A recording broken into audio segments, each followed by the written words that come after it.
তোলাবাজি ও আগ্নেয়াস্ত্র রাখার অভিযোগে গ্রেপ্তার হলো সুদীপ্ত গুণ ওরফে রাজা গুণ।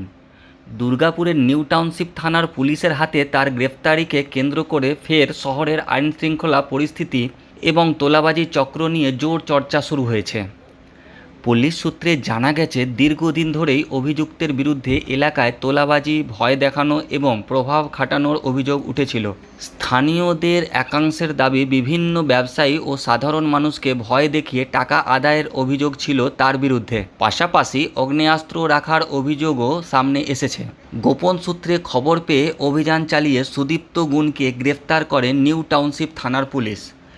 ধৃতকে জিজ্ঞাসাবাদ করে তার সঙ্গে আর কারা জড়িত আছে এবং কোনো বৃহত্তর চক্র সক্রিয় রয়েছে কিনা তা খতিয়ে দেখছেন তদন্তকারীরা।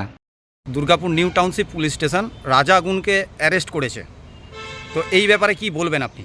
দেখুন, আমাদের এমএলএ মাননীয় চন্দ্রশেখর ব্যানার্জির নেতৃত্বে সমাজের শুদ্ধিকরণের ব্যবস্থা চলছে। তো এই শুদ্ধিকরণের একটা অঙ্গ হলো এই রাজাগুণ অ্যারেস্ট হওয়া। তার কারণ হচ্ছে, এই রাজাগুণ শুধু নয়, রাজাগুণ, বুবুন দাস, পরিমল হালদার, সুকুমার দত্ত থেকে আরম্ভ করে বোম দাস, তারপরে ওইদিকে দেবু লোহার, এরা দুই কাউন্সিলরের নেতৃত্বে, অর্থাৎ লাভলি রায় আর দেবব্রত সাইয়ের নেতৃত্বে গত 10 বছর ধরে এরা এখানে উৎপাত মাচিয়ে রেখেছে।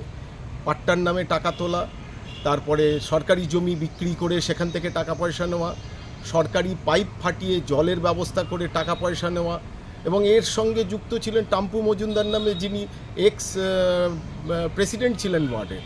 তো এরা এই কাজটা করেছে। এর প্রতিবাদ করার জন্য 2021 সালে রেজাল্ট বেরোনোর পর এরাই আমার বাড়িতে গুলি চালায়, এবং সেই সময় কোনো কমপ্লেন করা যায়নি। তার কারণ হচ্ছে তৃণমূলের অত্যাচার এবং ভয় দেখানো।